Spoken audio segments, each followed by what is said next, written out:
Kahatid-hatid ko nga kay Aba doon sa school, heto nga ako naglalakad kahit napakainit rin talaga ng sikat ng araw. Agad-agad na nga rin ako sumakay dito sa jeep at pupunta nga ako doon sa lumang palengke. Kung mapapansin nyo, kumpara sa madalas kong puntahan, naglalakad-lakad lang ako dito nga sa aking ginawa sumakay pa ako ng jeep dahil pupuntahan ko yung sinasabing lumang palengke o yung bayan po ang tawag dito. At pagkabababa ko nga ng jeep, dumiretso nga muna ako dito sa simbahan dito sa Dolores. Asan pag nagagawi ako dito at dito na rin talaga ako dumadaan para na rin makapagdasal. Mili na rin ng sampagitan na ilang piraso lamang. Habang ako'y naglalakad, napansin ko rin talaga yung mga presyuhan ng mga gulay. Kumpara nga dun sa binibilang ko, madalas dun sa bagong palengke, dito din talaga yung budget mo'y pasok na rin talaga. At ang kagandahan nito, napakasariwa rin talaga ng makukuha mo. Andyan na rin talaga, agad-agad akong bumili ng aking mga kailangan. Dami rin talaga ng pagpipilian, ako'y nag-ikot-ikot nga muna. Pag ikot-ikot ko nga, may nakita pa rin ako na mas mababa pa rin kumpara dun sa nakita ko unang-una. At nandyan na rin talaga yung gustong-gusto kong bilhin ng pipino. Heto na nga, bumili na rin ako ng 2 tali. Heto lang din naman talaga yung masarap sa usawan sa suka na may paminta.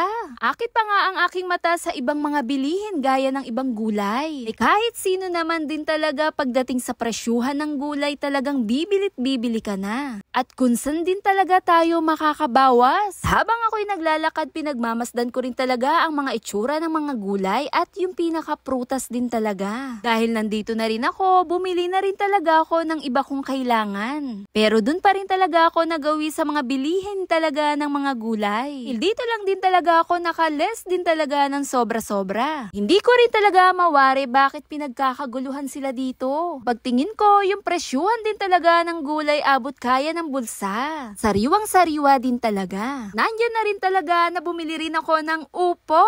Nandyan na rin yung okra. Andyan na rin yung ampalaya at yung sitaw. At sobra na rin talaga akong natutuwa dahil sa dami na rin ng gulay ng aking pinamili. Sariwang-sariwa, abot kaya rin talaga ng presyong nadala ko. Dito rin talaga madalas ang ibang bumibili kaya uulit-ulitin ko din talaga dito rin ako bibili na rin. Dahil sobrang laki rin talaga ng nababawas pag dito ka at yung budget mo'y pasok na. Kadalasan doon ako bumibili sa bagong palengke doon malapit sa amin pero ang presyuhan din talaga'y dobling-doble pa. Dahil pagdating naman talaga sa pagbabudget, kailangan din natin magtipid. Pagdating pa lang dito, napakadami ko na rin talagang nabiling gulay. Kahit pa araw-arawin yan, okay na okay, solve na rin talaga pang ulam yan. Dumiretso nga ako dito sa grocery para bumili ng ilang sangkap na kailangan ko. At agad-agad na nga rin ako sumakay dito sa may cab, diretso na rin to doon sa amin. Sobra rin ako natutuwa sa bitbiting ko rin talagang kay dami-daming gulay. At sobrang less din talaga ang natipid ko dito. Yun lang! Follow for more! Bye!